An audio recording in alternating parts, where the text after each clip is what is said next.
City officials seized several animals from a Southside home. A proclamation dispute could lead to changes in city policy. And the Egyptian government authorizes deadly force as a crackdown continues.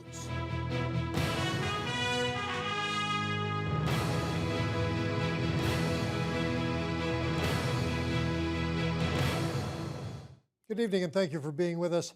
On the heels of a decision by City Council to reject a new bylaw that restricts the number of pets a homeowner can have, Humane Society officials were called to a Southside home today to deal with another animal hoarding incident. Both police and animal services were there to help remove a dozen cats and 2 dogs from a D Street residence earlier today. The dogs and 7 cats were then later sent to the Humane Society to be looked after. Supervisor of Animal Services Jody Conrad confirms the other 5 cats were taken to a veterinary clinic and will likely have to be put down. The homeowner, who did not want to be identified, says the animals were strays that were living in a van on his property. Humane Society Executive Director Glenn Wilson says the situation on Dease is far from over. I just got off the phone with the city and they fear there could be 20 or 30 more cats there. So first order of business when our agent gets back into town here is to assess the situation and go over to the home. Wilson says the incidence of hoarding pets seems to be more and more of an issue. Today's additions have raised the number of cats at the Humane Society shelter to 120. Mayor Keith Hobbs was under fire last night over a denied request to proclaim September as Childhood Cancer Awareness Month. A request by a group in Sudbury for the proclamation was denied by the clerk's office and came as a shock to the mayor, who issued his own response. But that response wasn't quick enough to stop the many angry text messages and comments on social media. Dennis Ward has more. And I harken back to 2010 when we proclaimed the day as National Honeybee Day. So give me a break. Mayor Keith Hobbs feels it might be time to review a nearly 30-year-old policy, giving the clerk's office decisions over proclamations. The request by the Northern Ontario Families of Children with Cancer was endorsed by a local family who are dealing with the fallout of cancer. The family then called on people to email the mayor to reconsider, and many did. But Hobbs, a longtime advocate for cancer awareness, was unaware of the decision and was irate when he found out, calling it boneheaded. The mayor says he doesn't have any regrets about calling out senior staff. No, you know what, and they don't have any problem calling me out, or the public doesn't have any problem calling me out when I make a boneheaded decision, and that's politics. And you know what, sure, some feathers get ruffled, and mine have been ruffled before, and I'm sure administrations has been ruffled lots, but I'm that kind of guy. I get fired up when I believe in something, and my style, people knew that style when they voted for me, so I'm not going to change. City Clerk John Hannam says his office only turns down requests if no city departments are in any way involved in the cause, and adds this case was handled like any other. Hannam understands the sensitivity around the issue, but isn't sure the matter was handled properly. You know, the way social media unfolds, it tends to sometimes draw out emotions, I guess, and get an emotional response to an issue, and I'm not sure that always helps in making an effective decision on matters. The local family who made the first Facebook post have apologized to the mayor and say they are amazed at how it spiraled out of control. Late this afternoon, the city clerk reversed the earlier decision, saying the matter is clearly in the public's interest. Dennis Ward, TBT News. Mayor Hobbs was also kept busy today meeting with representatives from the Great Lakes and St. Lawrence Cities Initiative. Hobbs was voted in as chair of that organization back in June. He met with the executive director, David Ulrich, to discuss issues facing Great Lakes communities, which include the storage of nuclear waste. There is a joint review panel that's currently looking at an Ontario power generation proposal to store low and intermediate level nuclear waste near the shores of Lake Huron. Ulrich says the site is near Kincardine, Ontario, and is just 1 kilometer from the edge of the lake. On Tuesday, the Great Lakes Initiative submitted their opposition to the proposal to the review panel. They're worried about the proximity of the location to the lake, but a bigger concern is the precedent that will set if nuclear waste is allowed to be stored so close to the source of drinking water for 40 million people. One of the basketball coaches in the United States would say, don't play with your car keys over the manhole covers. And this is putting that much waste that close to the largest source of surface fresh water in the world and the drinking water for people, just has some very common sense and good judgment concerns that are raised. I know Thunder Bay has been declared a nuclear-free zone, but if people realized just the hospital alone, nuclear medicine, and you know, everything that goes east and west through Thunder Bay, rail, by truck, people would be alarmed, I think, and you know, that's something that we need to get a handle on as well. But I think there's a lot more suitable places to put that waste. Hobbs acknowledged that Ignis's repository bid, for example, for high-level nuclear waste is a much better location. Now, in addition, Ulrich and Hobbs also discussed concerns about water levels across the Great Lakes, as well as how to grow the organization. Every year, many people walk, run, or cycle across Canada to raise money and awareness. And for years, some have believed there should be a place in Thunder Bay to honor those treks. Across Canada Marathon Museum in the city was first identified as a worthy project by council more than a decade ago. The idea was revived by Councillor Kent Boschkoff just last year, but it now appears the dream is over. Boschkoff felt the Cross Canada achievement should be recognized at the Terry Fox Lookout. But a memo to council from the manager of tourism says several attempts to raise interest in the 13-year-old project did not materialize. However, Boschkoff feels administration didn't follow through with the idea the way it was deserved. I can understand city administration not wanting to get involved and carry this forward, but I would have expected more, but I understand that there isn't interest, so I guess that's it for Across Canada kiosk at Terry Fox.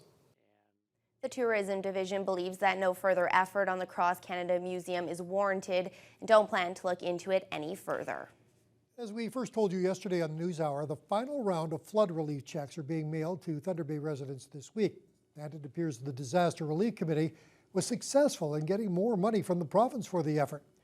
When the first checks were mailed out in April and May, it was revealed the payouts would total about $1.8 million.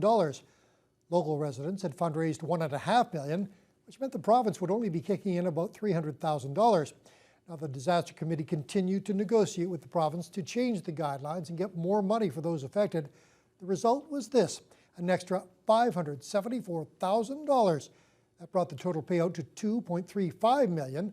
That's an average of $5,800 for each affected homeowner and property owner. Residents still have until September 17th to notify the DRC office if they feel their claims were assessed incorrectly. Drivers in the Northwood area got some welcome news today. The traffic cones were removed at the Gulf Links intersection to the Harbour Expressway. The four-laning project and upgrade of the intersection experienced a bit of a delay due to rainy weather and other factors, but the busy intersection was fully reopened early this afternoon. It'll be, again, a three-leg intersection utilizing the temporary traffic signals. We will have ramps for the eastbound and southbound traffic and westbound left turns and also northbound left turns. Harm says the next phase in the project calls for the closure of the Central Avenue and Gulf Links Road intersection. It's scheduled to close on Monday and will take about 2 weeks to complete. The Regional Health Sciences Centre is seeing improvements in wait times from a variety of its departments, but there is still room for improvement when it comes to medical imaging, some children's procedures, and joint surgery.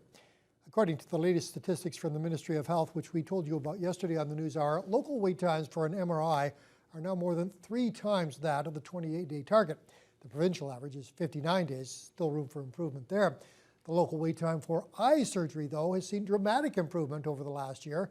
It's now at 139 days, which is faster than the provincial average and about 40 days under the target. Children's ear, nose, and throat procedures are 24 days over the provincial average, which sits at 136 days. Now, currently, the hospital has 6 to 9% no-show rates when it comes to medical imaging, and the Vice President of Patient Services says they're looking at ways to improve that. Always calling to patients to remind them that they have an appointment, for example, versus just the letter they receive in the mail. So we're doing some things there. In addition, around total joints, although we have about 600 total joints that are done annually, we're still seeing that with our aging population demographic, there's an opportunity for more funding that would actually enable us to do more total joints. Provincial statistics show that wait times in hospitals right across the province have been showing improved results. Ontario Provincial Police have now issued a caution over a telephone scam that is making the rounds. Under the scam, the recipient is told they have won a trip being offered by a local business, but must provide their credit card information in order to secure the prize. They're advising that before you give out any financial information over the phone, you ask for a callback number, request time to think about the offer, or just hang up. Thunder Bay's Halfway Motors is a half-century old. The local car dealership is celebrating its 50th anniversary this week. Halfway Motors Nissan marked its 5 decades in service in Thunder Bay with a gathering of local dignitaries and community partners last evening. The event was held to commemorate the achievement of being in business for that long, and Halfway Motors President John Trevisanuto attributes the success of the company to the residents of Thunder Bay. I have to tell you that Thunder Bay's been an awesome community to work in. They've been very good to our family and very supportive of our dealership, and we're just pleased to be able to continue the tradition. Now, according to the staff at Halfway, the business continues to grow, and they're confident there will be another celebration in another 50 years. There's always something fun happening at Marina Park during the summer, and as one weekly event wrapped up last night for the year, another one is hot on its trail, ready to start tomorrow night. Courtney Rutherford has the details.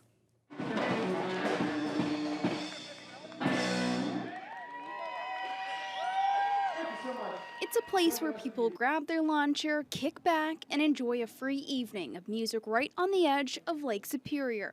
Since 1904, Summer in the Parks has been showcasing performers and a variety of musical styles every Wednesday night. With a couple thousand people in attendance weekly, there's a reason why it's stuck around for so many years. The people that are attending are also being exposed to new music, new artisans, new community groups, new art forms with some of our independent entertainers and everything else. So it really is a great place for people to start to learn more about culture in Thunder Bay. Now that Summer in the Parks has wrapped up, another event is ready to begin this Friday night. Movies in the Park will kick off with Back to the Future 2. The movie is expected to begin rolling just after dusk. However, previews and short films will be played beforehand. It's really a great way to utilize Marina Park, Prince Arthur's Landing. We've done a lot of development down here, of course, and it's a great way for the community to come together, for families to come down and enjoy a free evening together. Now, if the warm weather continues, it should be a great evening for a night in the park. Courtney Rutherford, TBT News. Nice to see those great crowds down there for those events. And Matt, I'm sure there'll be another great crowd in attendance tomorrow if the weather holds up. Yeah, weather looks good right now as we speak, which is great news. Again, for those preparing to head down to Marina Park tomorrow night, I'll have more details about that forecast tomorrow on the News Hour. For now, we're loving the beautiful weather. Nothing but clear skies across the region today as well. You have a look at the satellite picture. Very few clouds to speak of, a little bit here and there, but for the most part, again, another beautiful day across northwestern Ontario as we have a look at what's happening right now. 23 degrees. Just about everywhere west of us, so between Dryden, Atikokan, Fort Francis, and Kenora. Beautiful sunshine. Pickle Lake at 25. Armstrong at 23. Also, that trend continues. A little bit cooler in Marathon at 18. That wind coming out of the west right now is keeping things just a touch cooler in Marathon, but Greenstone 22, Sault Ste. Marie 20 degrees as well. Here in Thunder Bay, we hit a high of 26 degrees today, which is, again, another beautiful sky. Humidex made that feel a little bit warmer than that, but again, not too much. A little bit hazy today outside, if you saw that. That is because of that heat, and it's finally here, which is nice. Again, that wind gusting up to 21 kilometers an hour tonight. Going to drop down to 10 degrees, mainly clear skies. We could see some fog patches tonight as well, about midnight, moving into the early morning hours tonight, this evening. That's because, again, that warm weather with the cooler air still cooling off quite a bit at night, so that fog could happen a little bit, but for the most part, should remain clear. As we have a look at what's happening this week in that jet stream, you see those thunder showers that could move in over the weekend. Thunder Bay has about a 30-40% chance of showers on Saturday and on Sunday. That continues into the early part of next week, but as we move into the middle of next week, that jet stream is going to shift way up to above the region, and it's going to be significantly warmer. We are going to be seeing temperatures upwards of the upper 20s, even up into the 30s possibly. So that is good news for the week ahead. I'll have more details coming up about that later in the News Hour. All right, thanks very much, Matt. Well, tensions continue to run high in Egypt following yesterday's deadly crackdown on dissidents, and now the rest of the world is reacting. Details for you on that and more as your Thursday News Hour continues. While we want to sustain our relationship with Egypt, our traditional cooperation cannot continue as usual when civilians are being killed in the streets.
Canada has closed its embassy in Cairo, and it will stay shuttered until further notice because of the continuing violence in Egypt. We now know that at least 638 Egyptians were killed in yesterday's street battles between the military and supporters of the Muslim Brotherhood. And Egyptian authorities have authorized police to use deadly force to protect themselves and key state institutions. Nala Ayad has the latest. What little remains of the sit-in suggests a decisive battle. But after this, there can only be more. For one, the chaos in Cairo claimed hundreds of lives. But the counting isn't over, and the mourning has just begun. At a mosque turned makeshift morgue, a stream of families struggle to claim their dead. I lost here a friend. He's 23 years old. He's got 3 kids. He's always a very, very good guy. Yesterday's raids stunned the Muslim Brotherhood. Over 12 hours, security forces razed their tents and their morale to the ground. The state of emergency then put in place, a devastating reminder of the old days. I saw live bullets with my own eyes, he says. They have made in the USA printed on them. The U.S. has spent billions backing the Egyptian military. It's key to regional stability, to keeping the peace with Israel.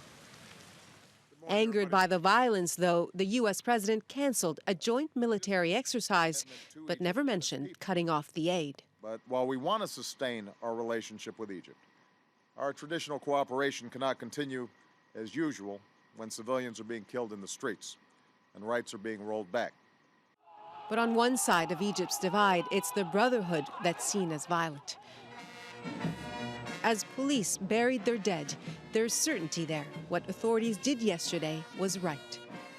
We did our best to talk to the Muslim Brothers. They refused to talk to us or to negotiate anything. Even if that chance really existed, it's gone now, lost in the battle to assign blame. In the fresh protests the Brotherhood have promised. Some today chose to attack a government building in Giza. The Brotherhood and the military, old enemies, taking up an old battle. It's far more bitter now than ever. Nala Ayed, CBC News, London. Two teenagers made a court appearance in Halifax today on charges connected to the Rehtaeh Parsons case. One of the accused is charged with making and distributing child pornography, the other with distributing kiddie porn. Jack Julian has the latest. The accused in the Rehtaeh Parsons case. They're both 18, but they can't be identified because they were youths at the time of the alleged offenses. Rehtaeh Parsons' uncle was also in court today. He wanted to lay eyes on them for himself. I have to pray for these boys. I have to pray for them to become good men. And that's the hardest thing for me to do. But it's something I have to do. Rehtaeh Parsons died last April following a suicide attempt. She was 17. She spent 2 years struggling with depression. Her parents say it started when she was sexually assaulted at a house party at age 15. They say someone took a picture and that it was shared around her school. Rehtaeh Parsons' story triggered an avalanche of publicity across Canada and around the globe. The public echoed the family's questions. Why did police lay no charges in the case? I have absolutely no faith in the RCMP or the Halifax City Police or the Crown prosecutors because they totally dropped this case. They totally dropped the ball. Even the online collective Anonymous stepped forward, threatening to conduct its own investigation and unmask those involved. A defense lawyer for one of the young men says any presumption of innocence was ignored. Individuals on the internet and certain members of the media conducted their own one-sided trial in relation to this matter. No due process was given. The matter is now before the courts properly in that it will be dealt with, hopefully properly and fairly. The young men will be back in court in September when their lawyers will discuss disclosure of evidence from the Crown. Jack Julian, CBC News, Halifax. New numbers are out on what people who want to buy or sell a home have to contend with right now. For many Canadians, that includes a rise in prices from the same time a year ago and a jump in the number of sales. As Ron Charles reports, that has some people asking if Ottawa's measures to cool off an overheated market are wearing off. Probably put the couch like this. In much of Canada, any house hunter expecting a depressed real estate market with bargains galore will be disappointed. After a dip over last winter and into this spring, the resale housing market is roaring along, up 9.4% year over year in July. The jump in sales doesn't come as a big surprise to most analysts. Last summer, Ottawa brought in new, tougher mortgage rules that froze out some potential buyers and sent sales tumbling. I think it's pretty balanced and well-behaved. Economists like BMO's Robert Kavich say they expected the new mortgage rules to eventually wear off. The response we've seen has been pretty consistent with past mortgage rule tightening. So we saw a slowdown in sales and prices for about 6 months through the winter. What we're seeing now is the market basically absorb those rule changes and is pushing on forward. Did you get the property taxes? Mortgage broker Marcus Severus saw it all happen at his office, the slowdown and then the pickup. Since we saw the change in the mortgage rules, people were a little uncertain as to how that would play out in the market. Now that they're seeing that prices are stable, they're understanding that they've got to enter the market at some point. Some economists say don't expect a repeat of these high sales numbers next month. The finance minister recently tightened mortgage rules even further. The results of those changes are expected to appear in the next release of sales figures. Ron Charles, CBC News, Toronto. 10 years ago this week, a series of fires destroyed more than 300 homes and businesses in the British Columbia interior. A discarded cigarette triggered the devastation.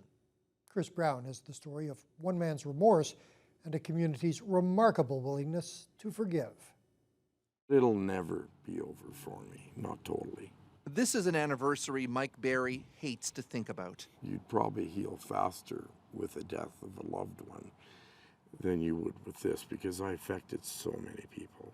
10 years ago, Barry lived in McClure, about an hour's drive north of Kamloops. It was one of the driest summers on record, and he admits he did something stupid on a forested ridge near his home. And I was smoking up there, and I dropped my cigarette. I butted it with my foot, and we just moved on. The parched forest floor was littered with combustible dead wood, and in an instant, flames were leaping from tree to tree. What was going through your head? Panic, thinking, what have I done? You know. And then when I realized it was out of control, I mean, it just devastated me. The fire raced into the communities of Lewis Creek and Barrier, destroying almost 80 homes and businesses, including the Tolko sawmill that employed 180 people. Barry fessed up about what he'd done right away. He was charged with carelessness and fined in court. And yet many of those who lost everything never saw him as a villain. Indeed, thousands of people signed a petition supporting him. Even though people lost money, majority of them were very forgiving to me. And it's a great community. Barry now lives in Alberta. He's relieved how his former community has bounced back and, by and large, forgiven him. It'll never be out of my mind. I'll never stop thinking about what I've done and the damage I did. Accident or no accident, right? I should have been more careful. Though much of Lewis Creek was rebuilt, the Tolko mill was not, and it was a huge blow to the economy. Now there's a memorial at the site to serve as a reminder of how a single act of carelessness can affect the lives of so many. Chris Brown, CBC News, Lewis Creek. There is a new member of the totem pole family. The finishing flourishes are being notched into a new totem pole on Haida Gwaii in British Columbia. The 13-meter pole will be the first carved cedar monument to be raised on the islands in more than a century. It was inspired by the anniversary of an agreement to preserve and protect the territory. Are you a Facebook fanatic? Well, you're not alone. New statistics say Canadians log on to Facebook more than people in any other nation. But according to researchers, that may not be a good thing. A U.S. study found that more people used Facebook, the more unhappy they felt. And face-to-face interactions had the opposite effect. Their conclusion, Facebook undermines happiness. Scientific study, I'm sure. Yeah. Let's take a look at activity on the markets now. Toronto saw the TSX climb 65 points today to finish at 12,704. The Dow, meantime, plunged 225 points to 15,112, and the Nasdaq fell 63 points to 3606. Canadian dollar gained almost a quarter cent, climbing to 97.05 cents US. Gold up $27 to $1,360 an ounce, and oil was up 48 cents to $107.33 a barrel.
Canada not known as a power on the world track and field scene, but we continue to do well right now at the World Track and Field Championships. Yeah, another medal, some more hardware. It's another bronze, so yet to get a gold, but still great news nonetheless, as Canada has collected its third medal at those track championships in Moscow. Derek Drulin captured a bronze in the men's high jump. He had a Canadian record leap of 2.38 meters. Drulin also won bronze at the event in the 2012 London Olympics. The Ontario native joins decathlete Damian Warner, bronze, and heptathlete Brianne Tyson-Eaton, silver, as Canada's medalists at those World Championships. Meanwhile, at Cincinnati's Western and Southern Open tennis tournament, Milos Raonic looking to advance to the quarterfinals of his second straight event. He could accomplish that with a win over American John Isner. First set tiebreak, Isner up 5 points to 4. A short rally as Raonic sends the forehand into the net. Isner goes on to win set number 1, 7-6, much to the delight of this American crowd as we watch Isner rain down one of his 13 aces to wrap it up. To match point we go now. Isner's serve, once again, too hot for the Thornhill, Ontario native to handle. Isner wins in straight sets, 7-6, 6-4. A frustrating match for the world's 10th ranked player, who's now winless in 2 attempts against Isner. Just 4 aces on the day for the hard-serving Raonic. He also had his serve broken twice.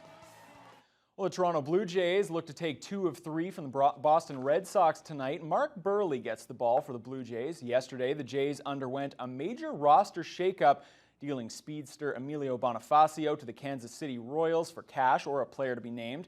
That cleared the way for outfielder Kevin Pillar, who made his debut in the Jays lineup last night.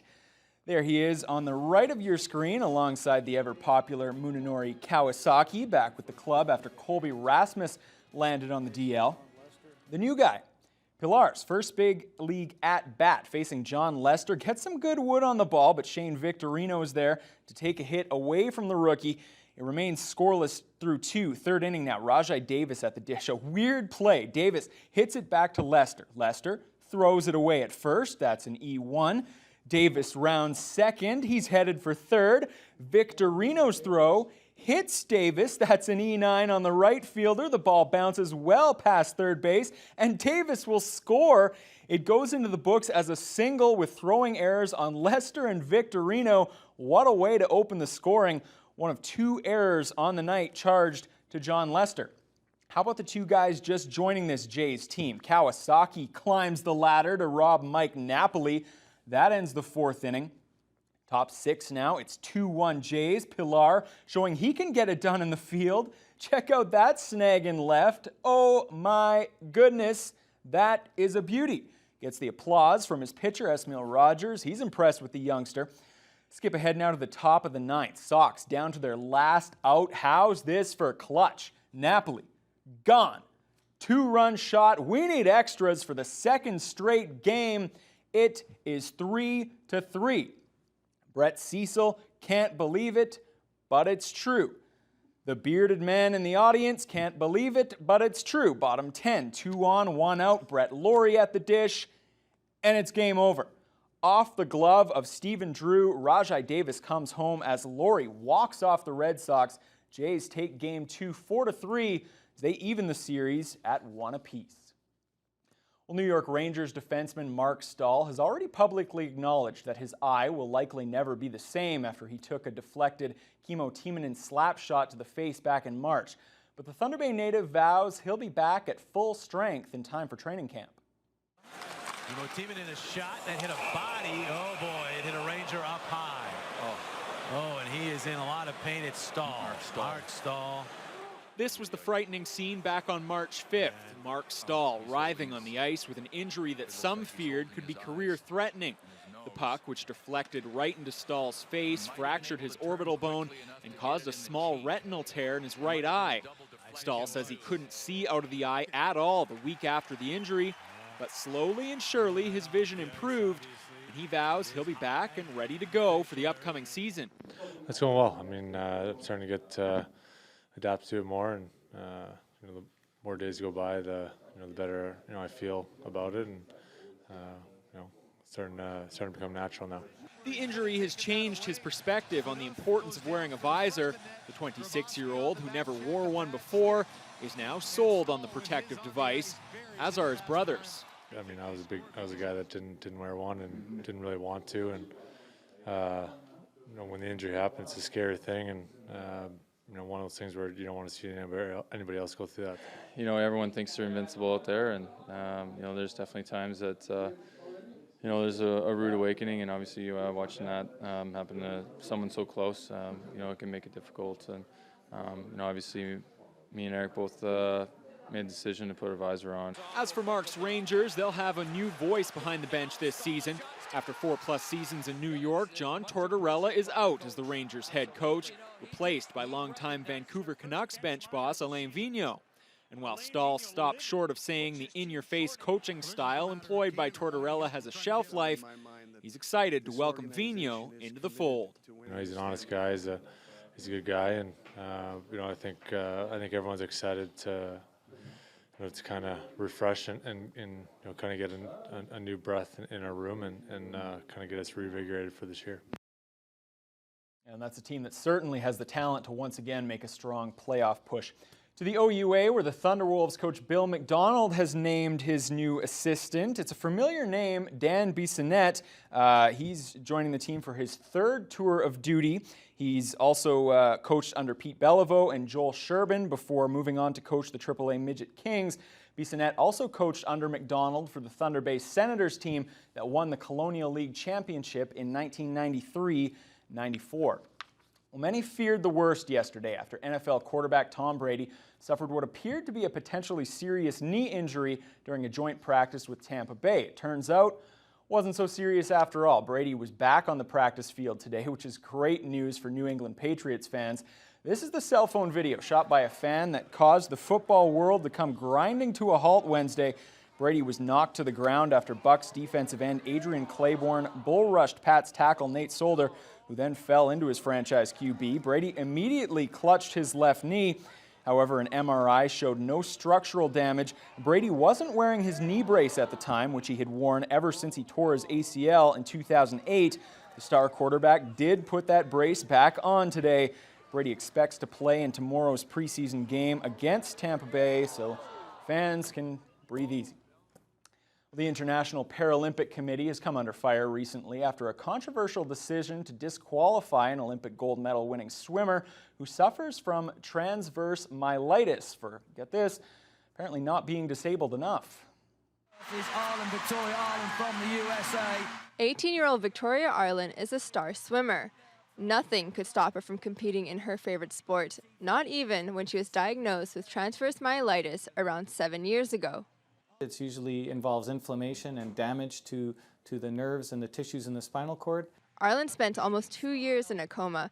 She's currently, despite it all, she's a Paralympic gold medalist in the 100-meter freestyle.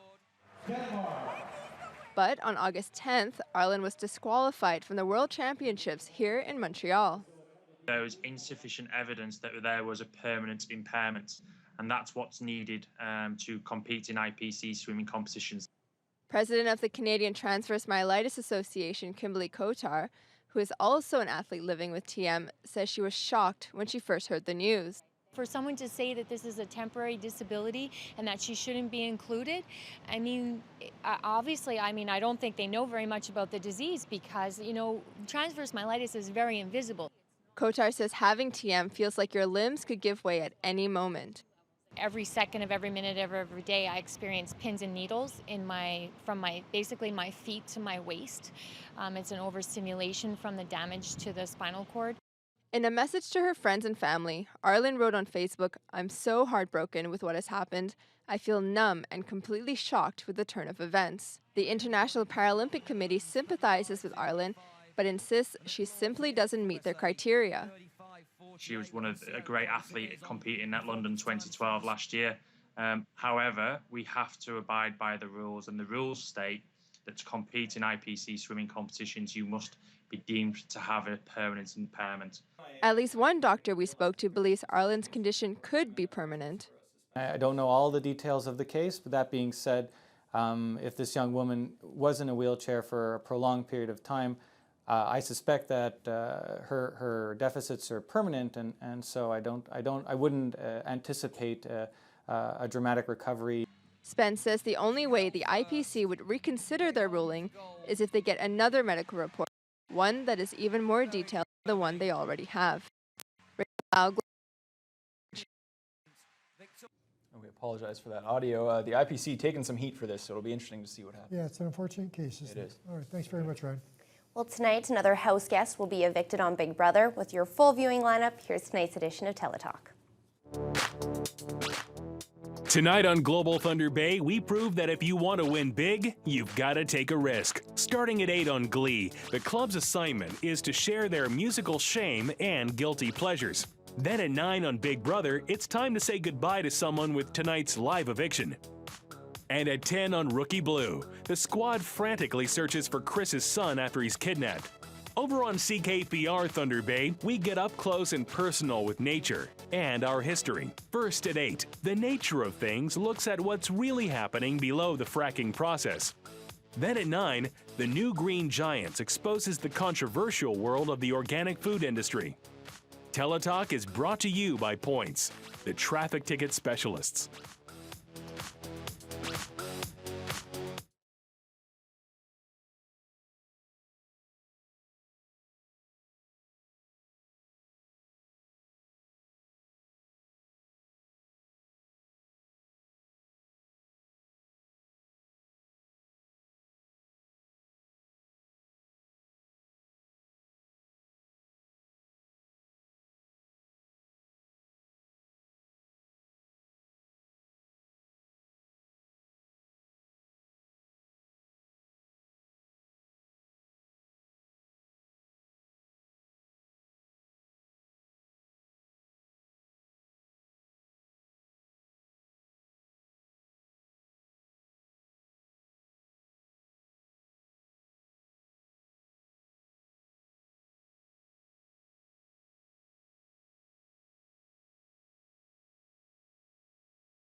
Well, it was another beautiful day in the city today. I don't think anyone can complain after the summer we've had, Matt. Yeah, no kidding, Holly. It's really tough to find. If anybody really is complaining about the weather, you need to be like, give them a second look, be like, huh? Really? Come on. No, yesterday in Thunder Bay, we had a high of 26 degrees. Again, absolutely beautiful outside. A little bit hazy because of that heat that we've been seeing. Not much wind to speak of, but again, beautiful, beautiful conditions in the city and around the region for that matter. I'll get to that in just a second. First, let's have a look at what's happening across the country. Vancouver, 21 degrees, cloudy skies. They actually have rain in the forecast for the next 3 or 4 days as well, so they're not so lucky out on the west coast. Prince George, 26, Edmonton, 25, Calgary, 29 as well. As we move into Saskatchewan, 30 degrees in Saskatoon, 27 in Regina. Yeah, a little bit of a heat wave there. Humidex is making that feel a little bit warmer, but there are some severe thunderstorm watches and warnings in the Prince Albert area, but in the western part of the province. It's because of that heat causing a little bit, obviously, a little bit of friction up in the atmosphere. So again, they could see some thunderstorms in that region over the course of today and tonight. In Winnipeg as well, the 28 degrees, seeing again beautiful conditions out in Winnipeg, and Churchill right now, as I'll jump out of the way, 26 under cloudy conditions. As we move into southern Ontario and have a look down in Toronto, 22 degrees. Again, cloudy skies in Toronto, so not so much sunshine today. Ottawa, Montreal, 22 degrees and sunny. Quebec City, 15 degrees, a little bit cool as it has been for most of the week in Quebec City. They've actually seen a lot of rain this week as well, and still cool conditions as we move into the Maritimes. 21 degrees, 20 degrees, mostly sunny skies there. Feeling a nice break from that rain that Quebec has been seeing for most of the week. So again, better conditions out in the Maritimes. As we have a look at the surface map, you see the cold front moving through with the low pressure system into tomorrow. As we move into Saturday, that's going to be right on the cusp of most of the region. You're going to see temperatures drop a little bit on Saturday. That's for most of the region, but a lot of areas are going to remain under it, which is a good thing. So again, temperatures shouldn't drop too much. It's these pockets of precipitation that we're going to see move into the region, possibly with pockets again on Saturday and Sunday. As we have a look at the regional forecast tonight, 14 degrees in Kenora, a little bit cooler in the central part of the region. Armstrong at 7 and Upsala at 8 degrees. Big Trout Lake at 14 degrees tonight. Moving into tomorrow, again, beautiful temperatures across the board out west in Kenora, 25 degrees. Down in Marathon, 21. Again, keeping a little bit cool because of that wind coming off the lake. 25 in Greenstone along the North Shore, 25 in Sault Ste. Marie. So again, another beautiful day in the forecast for northwestern Ontario. Thunder Bay at this hour, 26 degrees, partly cloudy skies. Again, that wind's keeping pretty calm right now, which is definitely a good thing. Tonight, we are going to drop down to 10 degrees, but clear skies. Not much clouds to speak of, which, again, will keep things a little bit cooler than we saw last night, but, again, not as cool as it's been for the past few nights. Again, not much wind to speak of. Again, north gusting up to 16 kilometers an hour. Yesterday, it was the shovel. If you had a chance to see the shovel, today, a nice big piece of watermelon for you, because that's where summer days are. In fact, hopefully you're eating that up right now. 24 degrees by 23 tomorrow around noon, 24 degrees tomorrow afternoon. Again, another beautiful sky. And as we have a look at the 5-day forecast, 25, 26, we're going to see a UV index of 7 tomorrow. And as we move into that weekend, we're going to have 27, 28, beautiful temperatures, but there is a 30 to 40% chance of showers. We could see a thunderstorm as well on Sunday night, but for the most part, we have some beautiful weather in store for us for the next few days.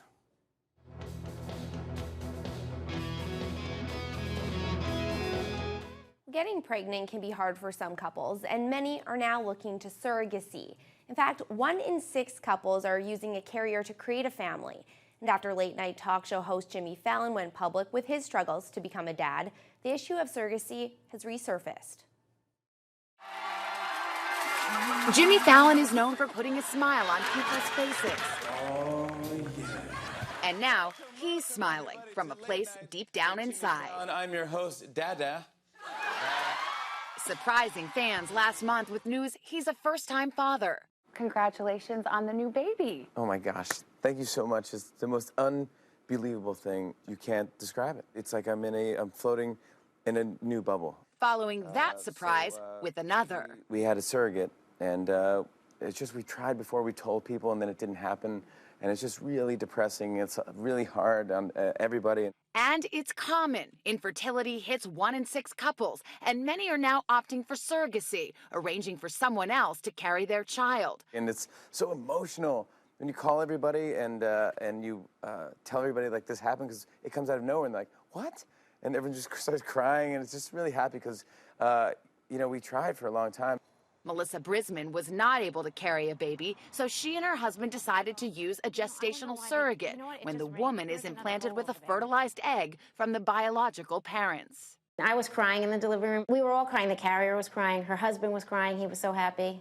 Now a mother of 3, she changed careers to help families connect with potential surrogates. Every little girl grows up thinking she's going to carry the baby. So it's really hard to have somebody else carry the baby for you. But, you know, it brings me great joy, my work. I mean, we've helped over 1,500 people have babies, and for me, that's always going to be something I'm very proud of. But the price tag is high, anywhere from $40,000 to $120,000, part of which can be covered by insurance. The actual cost depends on a variety of factors, including the medical needs of the surrogate, the type of surrogacy, and payment to the surrogate herself, which can be upwards of $25,000. Pocket pass. That's a pocket pass. But the result is priceless. You know, we tried for 5 years, and I know people have tried much longer, but if there's anyone out there who is trying and are just losing hope, and just hang in there. Try every avenue. Try anything you can do, because you'll get there. You'll end up with a family, and it's so worth it.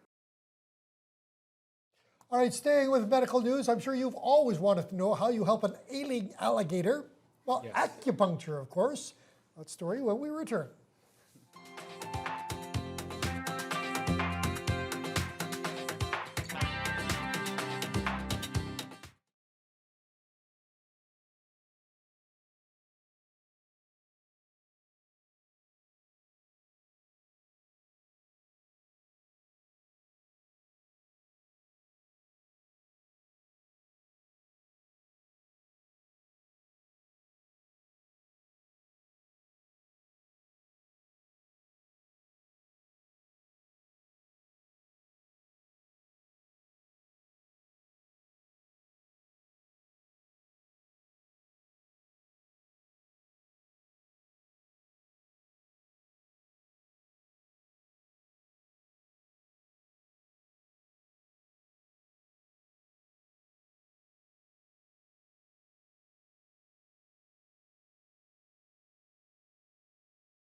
We want to introduce you to Bino, the albino alligator.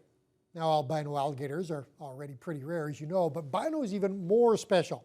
He's probably one of the few acupuncture patients with some sharp tools of his own. Bino suffers from a curvature of the spine, which causes some pain, but his caretakers at a Brazilian zoo say the weekly acupuncture session seems to be helping. He's even been able to get back in the water with his brother, Albie.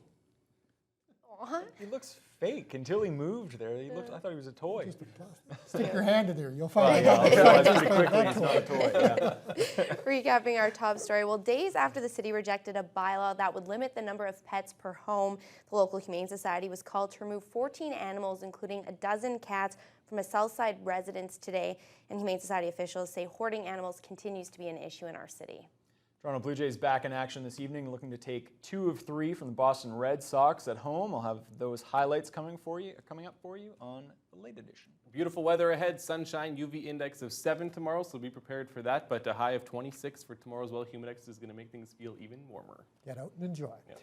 That'll do it for tonight's Look at News, Weather, and Sports. Thank you all for being with us. We'll see you again tomorrow.